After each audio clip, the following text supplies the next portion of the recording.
नमस्कार दोस्तों, मित्रों, मैं आपसे एक सत्य घटना पर चर्चा करने जा रहा हूँ। पानीपत शहर का नाम आप लोगों ने सुना होगा,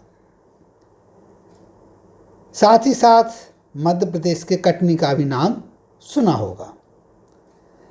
मध्य प्रदेश के कटनी से एक व्यापारी पानीपत जाते हैं दूसरे व्यापारी से माल खरीदने के लिए। वो व्यापारी उन व्यापारी के घर पर जब जाते हैं तो क्या देखते हैं कि उन्होंने अपने घर के बाहर लिखा रखा है कि आगाह अपनी मौत से कोई बशर नहीं, सामान 100 बरस का पल की खबर नहीं। जब इस चीज़ को वो देखते हैं तो उस व्यापारी से पूछते हैं कि भाई, आपने इस प्रकार की बातें क्यों लिखा रखी हैं? आमतौर पर स्वागतम, वेलकम, आपका स्वागत है, इस प्रकार की बातों को लिखाया जाता है। पानीपत के वो व्यापारी कहते हैं कि आप देख रहे हैं कि हमारी यह जो कोठी है बहुत बड़ी है, बहुत आकर्षक है, बहुत सुंदर है। इसे हमारे पिताजी ने बहुत ही मेहनत से, बहुत ही लगन से बनवाया था। जब इसका उद्घाटन हुआ, उद्घाटन के समय ही जब गृह प्रवेश की बात हुई,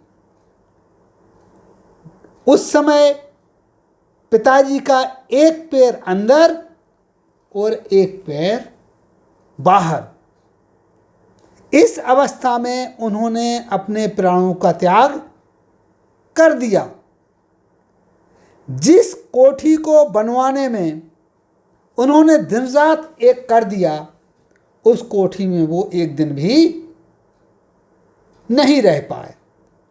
इससे हमारे लिए यह सबक मिला कि हमें किसी घमंड में नहीं रहना चाहिए।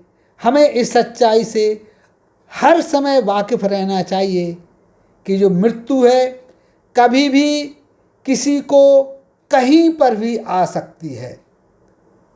और इसी सत्य को अपने मन में उतारने के लिए हमने अपने दरवाजे पर यह दोहा लिखवा करके रखा है।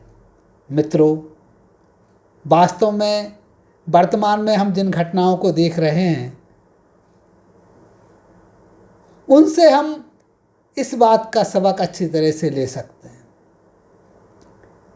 अभी अभी जो दुर्घटना विशेष रूप से अहमदाबाद में घटित हुई है, प्लेन की जो दुर्घटना हुई है, क्या कभी किसी ने इसके बारे में इस प्रकार की कल्पना की होगी?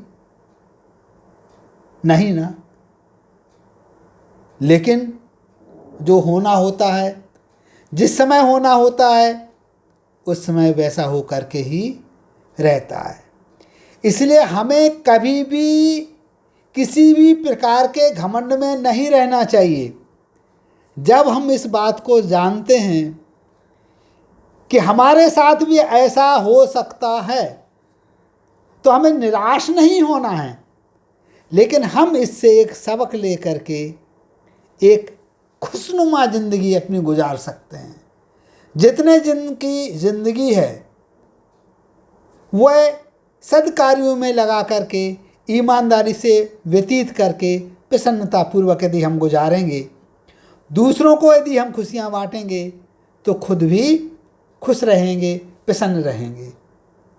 तो मुझे लगता है कि हम सभी को इस प्रकार के चिंतन का, मनन का सोचना चाहिए, विचार करना चाहिए।